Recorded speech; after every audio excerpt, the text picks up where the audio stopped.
नमस्ते बच्चों। आज हम पढ़ेंगे पाठ 11 जो देखकर भी नहीं देखते। पाठ का अर्थ है कि जो देखते तो हैं, जिनकी आंखें तो हैं, मगर उन्हें सामने की चीज़ दिखाई नहीं देती, उन्हें वो महसूस नहीं कर सकते। तो यह पाठ हेलन केलर के द्वारा लिखी गई है। हेलन केलर कौन थी, इनके बारे में जानना ज़रूरी है। आइए हम देखते हैं। हेलन केलर का जन्म अमेरिका में हुआ था। उनका जन्म 1880 में हुआ और उनकी मृत्यु 1968 में हुई थी। घोर अंधकार के बीच भी रोशनी देता है, हेलन केलर एक ऐसा नाम है। कल्पना करो कि जो न सुन सकता हो, न देख सकता हो, फिर भी वह लिखना, पढ़ना और बोलना सीख ले, भरपूर आशा आकांक्षा के साथ जीवन जीने लगे और उसके योगदान दुनिया के लिए यादगार बन जाए। ऐसी ही थी हेलन केलर। कहने का अर्थ है कि हेलन केलर देख भी नहीं सकती थी और सुन भी नहीं सकती थी। बचपन में एक गंभीर बीमारी के कारण उनकी देखने और सुनने की शक्ति जाती रही। मतलब धीरे धीरे उनकी देखने और सुनने की शक्ति कम होती रही और फिर भी उन्होंने कई रचनाएं लिखी और अपने जीवन में कभी हार नहीं माना। कॉलेज के दिनों में ही प्रकाशित अपनी आत्मकथा स्टोरी ऑफ लाइफ में वे लिखती हैं, मुझे ये तो याद नहीं कि ऐसा कैसे हुआ, लेकिन ऐसा लगता है कि रात कभी क्यों ख़त्म नहीं होती और सुबह क्यों नहीं आती। उन्हें लगता है अंधेरा, उस अंधेरेपन को, अपने आँखों की रोशनी की जाने को वो कहती हैं कि रात ख़त्म नहीं हो रही है, मतलब चारों ओर अंधेरा ही अंधेरा है। दुनिया की सभी भाषाओं में इस कविता के अनुवाद हुए हैं। इसके अलावा भी उनकी 10 पुस्तकें और सैकड़ों लेख प्रकाशित हुए हैं। स्टोरी ऑफ लाइफ का दुनिया की 10 भाषाओं में अनुवाद हुआ है और उनके कई लेख भी प्रकाशित हुए हैं। उन्होंने दुनिया भर में घूम घूम कर अपने जैसे लोगों के अधिकारों और विश्व शांति के लिए काम किया है। हेलन केलर भारत भी आई थी। तो आपने देखा कि हमें अपनी लाइफ में कभी हार नहीं मानना चाहिए। जैसे कि हेलन केलर, जिनकी देखने और सुनने की शक्ति बचपन से जाती रही, फिर भी उन्होंने अपने जीवन में कभी हार नहीं माना और वे आगे बढ़ती रहीं। वे बोल सकती थी पर देख और सुन नहीं सकती थी। तो आइए पढ़ना शुरू करें। जो देखकर भी नहीं देखते। कभी कभी मैं अपने मित्रों की परीक्षा लेती हूँ, यह परखने के लिए कि वह क्या देखते हैं। हाल ही में मेरी एक प्रिय मित्र जंगल की सैर के बाद वापस लौटी। मैंने उनसे पूछा, आपने क्या क्या देखा?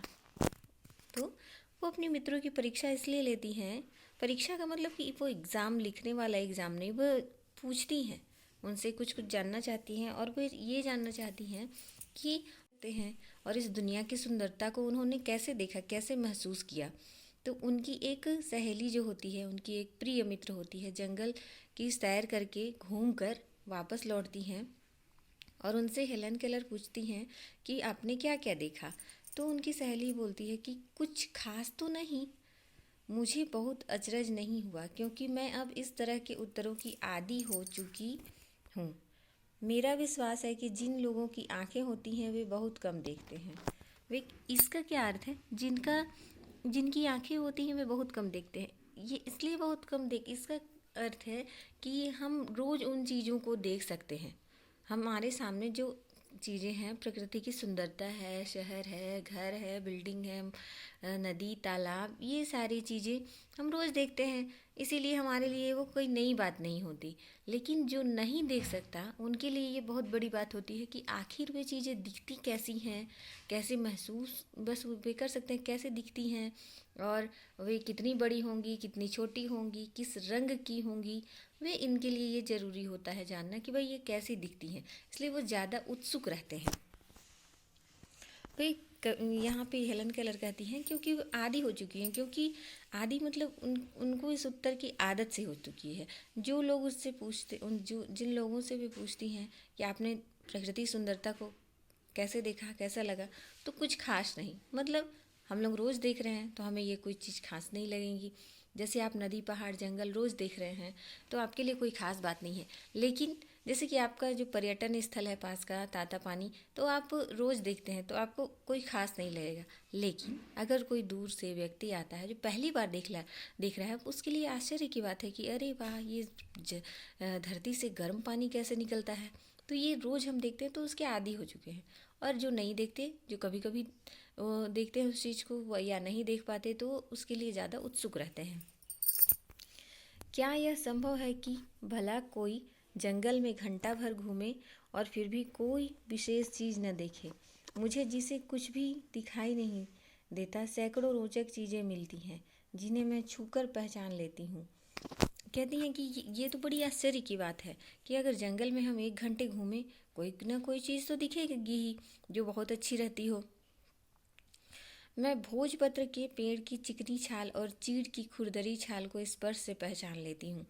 भोजपत्र एक पत्ता होता है जिसे वो कहती हैं कि मैं उसके पेड़ की चिकनी छाल को, मतलब उसे वो महसूस करके ही, छू कर ही जान लेती हैं। और इस चीड़ की छाल, ये सारी चीज़ें, कई सारी चीज़ें वो छू कर ही जान लेती हैं कि वे कैसी होंगी। बसंत के दौरान मैं टहनियों में नई कलियां खोजती हूँ। मुझे फूलों की पंखुड़ियों की मखमली सतह छूने और उनकी घुमावदार बनावट महसूस करने में अपार आनंद मिलता है। कहने का अर्थ है कि वो सारी चीज़ों को छू कर ही, क्योंकि वो देख नहीं पाती थी, वो छू कर ही महसूस कर लेती थी। उन्हें इतना अनुभव हो चुका था, वो प्रकृति से इतना लगाव रखती थी कि उन्हें छूकर ही उनकी सुंदरता को महसूस कर सकती थी। इस दौरान मुझे प्रकृति के जादू का एहसास हुआ। कभी जब मैं खुशनसीब होती हूँ तो टहनी पर हाथ रखते ही किसी चिड़िया के मधुर स्वर कानों में गूंजने लगते हैं। प्रकृति का जादू यहाँ पे किसे कहा गया है? प्रकृति की सुंदरता को। पेड़ पे लगे फूल, इसके चिकने छाल, पत्तों, कोमल कलियाँ, इन सभी को प्रकृति का जादू कहा गया है। तो कहती हैं कि कभी कभी तो मैं इतनी खुशनसीब होती हूँ कि जब मैं किसी भी टहनी पर हाथ रखती हूँ, मतलब पेड़ की शाखा पर, डाली पर हाथ रखती हूँ, तो चिड़िया की मधुर स्वर कानों में गूंजने लगता है। अर्थात कभी कभी वो चिड़िया को भी छू लेती हैं, या चिड़िया आसपास गीत गाने लगती है, अपनी आवाज़ निकालने लगती है। अपनी अंगुलियों के बीच झरने के पानी को बहते हुए महसूस कर मैं आनंदित हो उठती हूँ। मुझे चीड़ की फैली पत्तियाँ या घास का मैदान किसी भी महंगे कालीन से अधिक प्रिय है। बदलते हुए मौसम का समा मेरे जीवन में एक नया रंग और खुशियाँ भर देता है। अर्थात वे सभी चीज़ों को छू कर, महसूस करके पहचान लेती थी। कभी कभी मेरा दिल इन सब बातों को देखने के लिए मचल उठता है। अगर मुझे इन चीज़ों को छूने भर से इतनी खुशी मिलती है, तो उनकी सुंदरता देखकर तो मेरा मन मुग्ध हो जाएगा। मुग्ध हो जाना मतलब खो जाना उसी में। कहती हैं कि जब मैं छूती हूँ तो इतनी खुशी मिलती है, अगर इन सुंदरता को मैं देख सकती तो कितना अच्छा लगता। परंतु जिन लोगों की आँखें हैं वे सचमुच बहुत कम देखते हैं। देखिए, इस लाइन में ये कहा गया है कि जिन लोगों की आँखें हैं, वो, क्योंकि हमारे पास आँखें, हम उन्हें देख लेते हैं, तो वो प्रकृति की सुंदरता को हम कभी छूते नहीं, उन्हें महसूस नहीं करते। तो कहते हैं कि हम बहुत कम उन चीज़ों को देखते हैं, उन्हें अच्छे से छू कर, महसूस करके नहीं देख पाते। और जिनकी आंखें नहीं होती, उन चीज़ों को केवल छूकर, महसूस करके ही देखती हैं, मतलब वे हमसे भली प्रकार देख सकती हैं। इस दुनिया के अलग अलग सुंदर रंग उनकी संवेदना को नहीं छूते। मनुष्य अपनी क्षमताओं की कभी कदर नहीं करता। वह हमेशा इस चीज़ की आस लगाया रहता है जो उसके पास नहीं है। यह कितने दुख की बात है। क्या है कि वह जो उसके पास नहीं है, उसको ही पाने के लिए हम उसके पीछे दौड़ते रहते हैं। लेकिन जो चीज़ें हमारे पास हैं, हम उसे भरपूर महसूस नहीं कर सकते, उसका आनंद नहीं उठा सकते।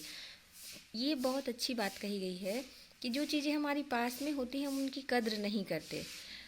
आपको जब कोई नई चीज़ें लेनी होती है तो लेने से पहले, ख़रीदने से पहले, आपके पास आने से पहले बहुत ज़्यादा एक्साइटमेंट होता है आपको। लेकिन जब आपके आपके पास वो चीज़ें आ जाती हैं, 2-4 दिन उपयोग में लाने के बाद आप उन्हें उतना ध्यान नहीं देते, किसी कोने में पड़ी रहती है। यह कितने दुख की बात है कि दृष्टि के आशीर्वाद को लोग एक साधारण सी चीज़ समझते हैं, जबकि इस नियामत से जिंदगी को खुशियों के इंद्रधनुषी रंग से हरा भरा किया जा सकता है। इस नियामत का अर्थ है कि ये जो सुनहरा उपहार मिला है, जो आँखें हमें मिली है, वो भगवान का एक आशीर्वाद है। अगर हमारे पास आँखें नहीं होती तो सोचिए हमारी दुनिया पूरा अंधेरा होता। जब इस नियामत से ज़िंदगी को खुशियों के इंद्रधनुषी रंग, ज़िंदगी में कई रंग हैं, उन्हें हम आँखों के द्वारा महसूस कर सकते हैं। तो इस पाठ के माध्यम से ये बताया गया है कि जो चीज़ें हमारे पास होती हैं उन चीज़ों को हम उतना तवज्जो नहीं देते, उतनी कद्र नहीं करते, और जो चीज़ें नहीं होती हैं उसके पीछे हम भागते हैं। लेकिन हमारे पास अगर भगवान ने हमें आँखें दी हैं तो उनका हम भरपूर उपयोग करें। अच्छा शरीर दिया है, स्वस्थ मन दिया है, तो उनका हम भरपूर उपयोग करें, न कि उन सारी चीज़ों को के पीछे भागते रहें जो हमारे पास नहीं है। तो जो देख कर भी नहीं देख सकते का तात्पर्य है कि लेखिका नहीं देख सकती थी, फिर भी प्रकृति को भरपूर महसूस करती थी। लेकिन उनकी एक सहेली जो कि जंगल में घूमने गई थी, वो देखते हुए भी उन सारी चीज़ों को, उनकी प्रकृति की खूबसूरती को महसूस नहीं कर सकती थी। तो ये था आपका पाठ। अगले पाठ में हम